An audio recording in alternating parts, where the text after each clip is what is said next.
سبحان اللہ وبحمدہ عدد خلقہ ورضا نفسہ وزنة عرشہ ومداد کلماتہ. سبحان اللہ، پاک ہے اللہ، وبحمدہ، اور اس کی تعریف کے ساتھ، یعنی میں اس کی پاکی بیان کرتی ہوں. عدد خلقہ، اس کی مخلوق کی تعداد کے مطابق، کے برابر. عدد گنتی، تعداد. خلق بمعنی مخلوق، یعنی جتنی اس کی مخلوق ہے، اس کی جتنی تعداد ہے، جتنی اس کی کریشن ہے، ان سب کی تعداد کے برابر، گنتی کے برابر.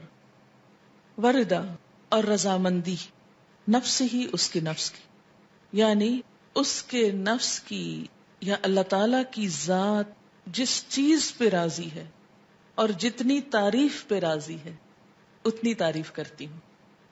وزنۃ عرشہ، اور اس کے عرش کے وزن کے برابر، یعنی جس عرش پر اللہ تعالی متمکن ہے اس کا جتنا وزن ہے ہم تو اس کا احاطہ بھی نہیں کر سکتے، اس کے برابر.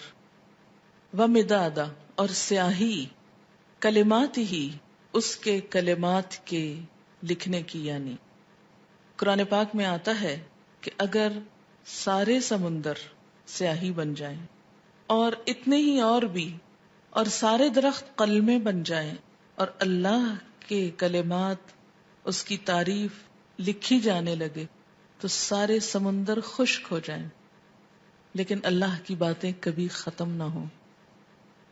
تو اس لیے اس کے کلمات یا اس کی باتیں لکھنے کے لیے جتنی سیاہی چاہیے اس کے برابر. یہ مسنون تسبیح ہے اور بہت ہی خوبصورت. چند لفظ ہیں لیکن ایک بندہ مومن کے دل کے اندر اللہ تعالی کی محبت کے لیے، اس کی عظمت بیان کرنے کے لیے جو اس کے جذبات ہیں اس کی ایک عکاسی ہے. اب دیکھیں کہ اللہ تعالی کی ذات جتنی بلند ہے اور اس میں جتنی خوبیاں ہیں ان کا احاطہ کرنا ہم جیسے کم عقل اور حقیر انسانوں کے لیے ممکن ہی نہیں. نہ وہ ہماری عقل میں سما سکتا ہے، نہ ہمارے تصور میں، اور نہ ہی ہماری اتنی زندگی ہے، نہ ہماری اتنی قوت ہے، نہ اتنی طاقت ہے، مجال ہے کہ ہم واقعی اس کی تعریف کا حق ادا کر سکیں. اس کی تسبیح کائنات کی ہر چیز بیان کر رہی ہے. وَإِن مِّن شَيْءٍ إِلَّا يُسَبِّحُ بِحَمْدِهِ، کوئی چیز ایسی نہیں جو اس کی تسبیح نہ کر رہی ہو. وَلَٰكِن لَّا تَفْقَهُونَ تَسْبِيحَهُمْ، لیکن تم ان کی تسبیح کو سمجھتے نہیں ہو. سَبَّحَ لِلَّهِ مَا فِي السَّمَاوَاتِ وَمَا فِي الْأَرْضِ، تسبیح کر رہی ہے اللہ کی ہر وہ چیز جو آسمانوں میں ہے، ہر وہ جو زمین میں ہے. جب ہر چیز اس کی تسبیح میں لگی ہوئی ہے تو میری زبان اس کی تسبیح سے خالی کیوں رہے؟ اگر میں نہیں کروں گی تو میری محرومی ہے. اللہ تعالیٰ کا تو کچھ بھی نقصان نہیں. بے شمار فرشتے صرف پیدا ہی اس لیے ہوئے ہیں کہ وہ اللہ کی تسبیح بیان کریں، اس کی تعریف بیان کریں. اس لیے تسبیح کرنا سراسر خود انسان کے اپنے فائدے کے لیے ہے. اس طرح انسان باقی کائنات کا ہم نوا ہو جاتا ہے. جس ذات سے جتنی محبت ہوتی ہے اس کے لیے الفاظ کا چناؤ اتنا ہی مشکل کام ہوتا ہے، اور اللہ کی تعریف کے لیے الفاظ کا چناؤ ہم عام انسانوں کے بس میں نہیں. اس لیے ہمیں لازمی طور پر سہارا لینا ہے نبی صلی اللہ علیہ وسلم کے الفاظ کا. تو آپ نے جو الفاظ سکھائے مسنون بھی ہیں اور بہت جامع بھی ہیں. آپ صلی اللہ علیہ وسلم کی یہ خصوصیت تھی کہ انما اوتیت جوامع الکلم، مجھے جامع کلمات عطا کیے گئے ہیں. آپ صلی اللہ علیہ وسلم کی گفتگو کی ایک خوبی تھی کہ کم الفاظ میں بڑی بات کہہ سکتے تھے. تو یہاں بہت کم الفاظ میں بہت خوبصورت طریقے سے اللہ تعالی کی تسبیح بیان کی گئی ہے. تو جب بھی آپ دعا مانگنے لگیں تو اس سے پہلے اگر یہ چند لفظ بول لیں تو دعا کا وزن اور قبولیت اور اس کی خوبصورتی بڑھ جائے گی.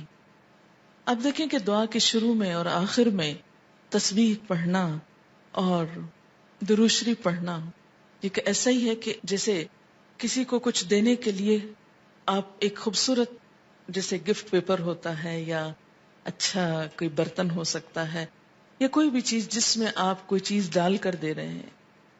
مثلا آپ نے ایک خوبصورت خط لکھا اور گندے سے انویلپ میں ڈال کے دے دیں تو وہ تاثر کیسا ہوتا ہے؟ درست نہیں ہوتا. اسی طرح آپ اچھی سے اچھی بات کہنا چاہیں مگر الفاظ اچھے نہ ہوں تو اس کے اندر خوبی نہیں آئے گی اچھی سے اچھی بات میں. تو الفاظ کا اچھا چناؤ اور دعاؤں کے آگے پیچھے اللہ کی تسبیح یہ بہت ہی ضروری ہے اور بہت مفید ہے، اور اس سے بڑھ کر جامع الفاظ کم ہی ملیں گے آپ کو. اس لیے ان کو یاد بھی کر لیجئے اور عادت بھی بنا لیجئے. اب اس شعور کے ساتھ جو کچھ ہم نے اس کا معنی سمجھا ہے، مثلاً عدد خلقی ہی، تو آپ سوچئے ذرا کہ اس کی مخلوق کی گنتی. مثلاً کہا جاتا ہے کہ آسمانوں پر جتنے ستارے ہیں اگر ان کو فرضی نام دے دیے جائیں، مثلاً ABCD، تو ان ناموں سے پکارنے میں یا ان کی صرف گنتی کرنے میں 400 ملین سال چاہیے، کیونکہ انسان نمبر ایک تو احاطہ ہی نہیں کر سکتا.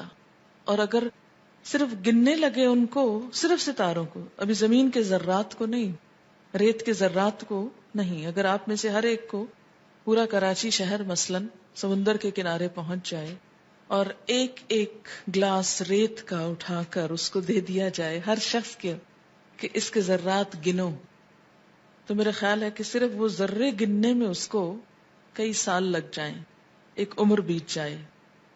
تو ہم نہ تو یہ ذرات گن سکتے ہیں، نہ یہ ستارے گن سکتے ہیں، اور نہ ہی ہماری اتنی عمر ہے.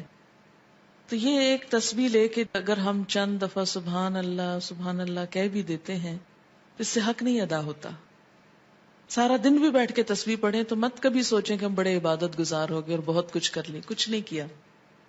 کبھی اپنی عبادت کا انسان کو غرور نہیں آنا چاہیے، نہ کبھی عبادت کے تکبر میں مبتلا ہوں، کیونکہ ہم اللہ کا حق ادا کر ہی نہیں سکتے. تو پھر جب انسان یہ کہتا ہے عدد خلق ہی، تو گویا وہ سب کچھ گنا گیا جو آپ ویسے نہیں گن سکتے. لیکن شرط یہ کہ دل سے کہیں عدد خلق ہی ورضا نفس ہی، اتنی تسبیح جس پہ وہ راضی ہو جائے. بس مجھے اس کو راضی کرنا ہے، میں جب تک تسبیح کروں گا جب تک وہ راضی ہو جائے، اس کی رضا کے برابر. وزنۃ عرشہ، اور وزن میں اس کا عرش، اس سے وزنی کوئی چیز نہیں، اور اس کے کلمات لکھنے کی سیاہی کے برابر. وہ کتنی ہے اس کا احاطہ بھی ہم نہیں کر سکتے.